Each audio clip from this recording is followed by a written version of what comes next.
Hello everybody, welcome back. I'm going to do another video on my 442 this time. I've never done a walk around video where I've actually talked about this car. So there's a lot to uncover and unpack on this car. I'll try to cover most of it, but sit back and enjoy. I'll walk around and try to show you everything if I don't forget anything. I bought this car in 1986. I am the second owner. It was originally a 350 two-barrel single exhaust car that made, I think, 160 horsepower. They changed the horsepower ratings in 72 to net, but still, it's super low. I put a new engine in it when I was still in school. I was actually using this as basic transportation back in the day. So, you know, I just kind of did whatever I wanted to it. So it's now essentially a Restomod, or maybe a little bit of a Pro Touring too. I've got some suspension upgrades on it, but we'll go through it. Sorry, Olds purists, I did put a Chevrolet motor in this. I do have 55 Olds. You can go look at that car on my website, madmax442.com, and see more details on that car and this car too. So first off is the motor. It's a Blueprint Engines 383 power adder that has all forged internals. Essentially ready for you to bolt on your nitrous or supercharger, whatever power adder you want. I did do quite a few modifications to that system in order to make it safe and make it work right. Originally this comes with a larger pulley on the supercharger. They rated at 6 pounds of boost. You don't need to really do anything if you want to just run 6 pounds of boost, except retard your timing a little bit. But with more boost, I'm running about twice that now. So I've added a bypass valve to do something with that extra pressure on heavy deceleration. And I've added an air box. The stock filter on these hangs off the back, if you ever see them. I didn't like that for obvious reasons with all the heat there. So a couple things I've done there. I've boost referenced the fuel system and the timing on this. So the boost reference fuel system is essentially here. That signal right there comes off the boost line. For every pound of boost that it makes, it will add another pound of fuel pressure. You got to run a return line for this kind of setup. So I've obviously added a return line. I actually used the original fuel line from the car as the return line and ran a new dash 6 AN, I believe, fuel line for this all the way from the tank, and had to modify the setting unit to do that. So yeah, that way you don't run out of fuel under boost, because everything in here is pressurized. It's a Holley 650 double pumper under there, no choke horn. It's just a raw performance carburetor. But you do need to do something with the fuel pressure if you're making more boost, because it will run out of fuel because everything's pressurized, including the float bowls and all that. So you have to address that. The other thing you need to address, you don't have to, but you probably should, is the timing. You know, you can take timing out, but that's going to take away your initial timing also, and it's not going to run very good around town. Here in New Mexico in Albuquerque, it's actually a mile high. We're the same altitude as Denver. So you've got to add timing, especially, you know, off idle and all that, to get it to run right so you can actually drive it around. So this way I can set all the initial timing I want in it, and then I can take timing out with this unit. So it serves as a rev limiter, and you can see I've got a chip in there. What is it at? I got a 6200 in there. You can adjust how much retard for every pound of boost that it makes, and there's a dial inside the cockpit. I call it a cockpit, but the interior. This guy right here, I have it set, I think, just at 1. So what that does, I got it set more than that. It takes two degrees of timing out for every pound of boost. Sorry, had to think about that for a minute. And you can tweak on it. You know, I've got it set pretty good. And I think I've got total advance without taking timing out at like 40. So I've got 15 degrees initially, and then 25 advanced total. That makes 40, and then I can take it out with that. So to get it to around 35. They do tell you do not run more than 35 degrees timing under full boost with the supercharger. They warn you, otherwise you'll start detonating and essentially ruin pistons. I actually broke a piston on another motor and learned the hard way on using this, but if you settle upright, it'll generally work okay. You can't really run a PCV valve either. I just have a vent system on this. So basically this is a air oil separator, and then it just vents down below down there out of a little filter. So that'll evacuate the gases just naturally. I've seen guys build like a complex system where they actually use vacuum and try to evacuate the gases that way, but this thing runs fine the way it is, and seems to vent fine. So what else on the engine I can tell you about? It's got power steering on it still. So with this setup, the power steering pump becomes fixed, and there's an idler pulley way down there used to adjust the power steering. What's cool about the Vortex setup is their belt runs forward of all your belts. So when you add this to the front of the engine, you really don't have to change your belt setup, albeit you do with the power steering pulley. This thing's got, I believe it's 8 ribs. It's never come off on me. It's pretty solid. It's got a huge billet piece that bolts on the front of the crankshaft to get it out there. Another thing you need to do, this thing runs off engine oil. It doesn't have its own. So when you change the oil, this gets the oil changed in it. The kit wants you to drill a hole in the side of your oil pan. And I just, you could maybe do it and get lucky. You probably need to pull the pan to do it right, but that thin sheet metal just isn't enough to hold that without leaking. So I use the fuel pump block off plate and built an AN fitting in there so the oil goes back in there. And now with this video, it's starting to rain, so I'm going to pull my car in. Okay, I'm back. Pulled the car in the garage. Of course, it never rains in New Mexico unless you're filming a YouTube video, but we'll take the rain. The only other thing I want to point out on the engine is the carburetor. There are some other modifications you need to do to a particular Holly. If you're adding boost, you need to do something with the power valve. The boost will shut the power valve under right conditions. So there's a way to do a relief system on that so the boost doesn't shut the power valve on you. I have a O2 gauge in this, and I watch that pretty closely when I'm tuning it or when I'm going down the drag strip. It's right there. Try to keep it, watch it. If it's going lean on you, then you can stop and fix whatever the problem is. But that's pretty much it on the engine. There's a few other things I've done to it with electrical and this and that. It's got different headlights on it. I got some relays for that and stuff. So I'll show you that. People always ask me, what are those holes for? Obviously that one's for the air intake, right? And there's an air box there. This one I just left the tube. It essentially blows cold air up on the fuel return. So pressure regulator, I should say. All right, so that's pretty much it for the engine for now. The interior, I have redone the carpet in this. It's got a roll bar.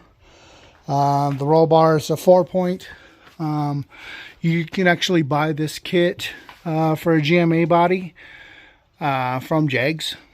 The down tubes go right through your back seat, and they weld right on top of the spring perch for your rear shocks.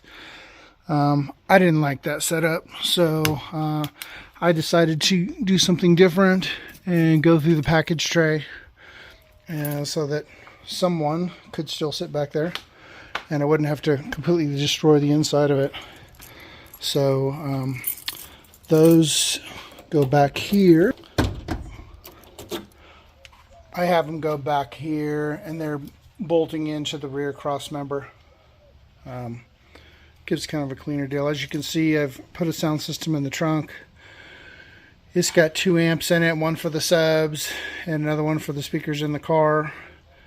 I built this little interior kit a few years back. It's pretty cool. Eventually I may redo it or do something different. The battery is relocated behind this panel. The shutoff for it is way up in there, and that's why I turn off my battery. So I do drag race this, but if I did drag race it a lot, they wouldn't like that shutoff up there. I've run 1199, 113 in this, and I could probably take a couple tenths off of that, but I haven't been back in about a year. I still have my drag radials. That's what I run. I probably run about 8 or 10 pounds in those guys. It's a lot of fun, but it's obviously a lot of wear and tear. Yeah, so there's the trunk. I got some Dynamat up there. It's got a power release on it. It's pretty cool. Easy enough. When I cloned this car, I had a buddy in Michigan that I had worked with for quite a while.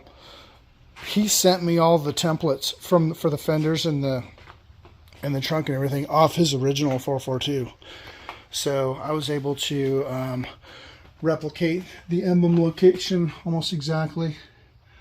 The stripes on this from the factory is a decal.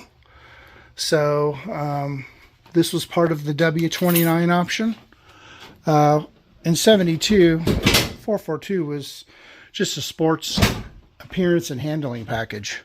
You know, you could still have a 350 and a 442 in 72. So this hood decal is actually featured, I think at Brothers, or a couple of pictures I've seen it.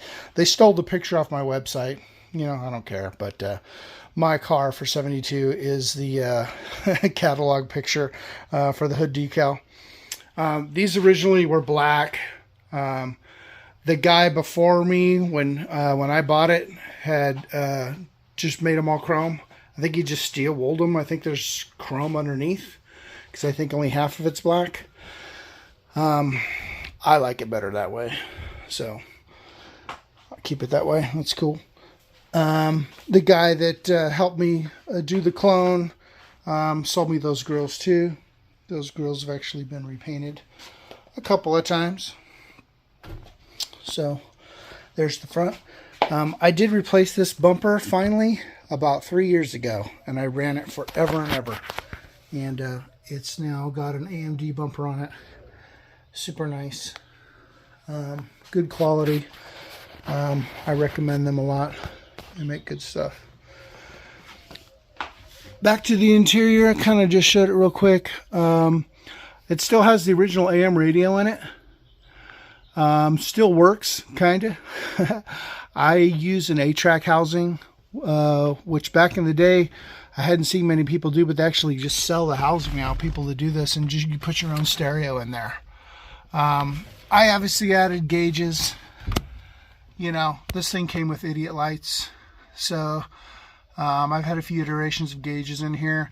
These are electric gauges. So I don't have oil or anything coming into the car, which is nice. And most people, I've run those for years, but I've also seen those when the line breaks and leaks oil on your car. Not fun. I modified the where the tick-tock tack would go. This car had a dummy gauge in it. It had a delete in it. So I actually bought this tack, and I'm trying to remember where. I liked it because it had the classic font on it and almost looks like it goes in there. I mean, look at that. I mean, it really looks almost correct. I've done a lot of electrical upgrades to this. Behind the kick panel, it's got another relay system with a breaker and another fuse panel for about 8 more slots for various things. Here I run my fuel pump, my electric fan, and I have a lockup, electric lockup. This has a 700 R4 in it. I've had turbo 400s, I've had turbo 350s, and I've had 700 R4s in this. And I've had a few 700 R4s and learned the hard way on a couple of those. But basically this has a ShiftWorks conversion kit in it, so the dual gate still functions. I can shift it over here on the, I can bang it on the side there, 1, 2, 3, and then drive, or OD, you can't really see it with the glare, is where the neutral was, and then reverse and park work. So with the kit, you can still use a factory Hurst dual gate, and you do not have to modify the dual gate itself. You just swap out the indicator here, or the window, and I apologize, you can't really see it very well. Maybe turn the light off.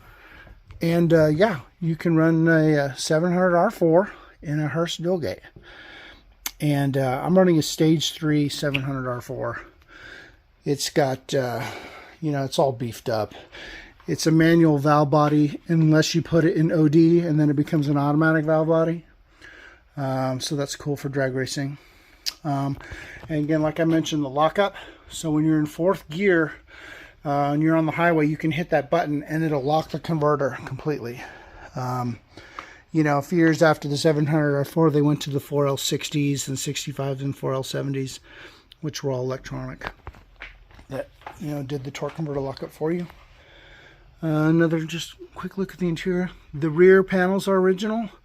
I have replaced this back seat many moons ago. These front seats are Pro Cars. I did have the original buckets in them, and they just got so tattery. I actually sold them to a guy that put them in a Chevelle. And he offered me, like, I can't even remember now. It was like over $500. And I was like, sure, take it. In 72, they didn't have 442 on the dash, but I like that. So if you see a 72 442, it should say Cutlass or Cutlass Supreme on there. I know all this stuff because I studied it all.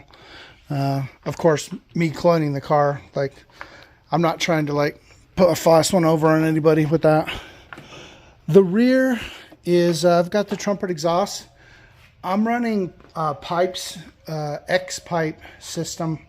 It's 2.5-inch exhaust, mandrel bent, and the these trumpets from Pipes are also 2.5. For years I ran the original trumpets and it actually squashed it down to 2 1/4. But Pipes makes these trumpets now. Pretty cool. Let's see what else I can show you. I did replace the door panels front, and I think they're Legendary, if I remember right. You can see the speakers in the kick panels. It's all Kenwood. Obviously the air conditioning doesn't work because I deleted that years ago. I deleted that. Part of me kind of wishes I hadn't, but I could always put a vintage air back on this if I wanted to. So anyway, it doesn't get that hot in Albuquerque. I mean, in the summer you just roll the windows down, you know. Trying to get a good shot of the whole car, but probably not going to happen in my garage. All right, well, that's it for now. Thanks for watching. Again, you can go to madmax442.com, and there's a bunch of more detail and videos and parts lists and tons of stuff I have on this, so go check it out. Thanks for watching. Bye.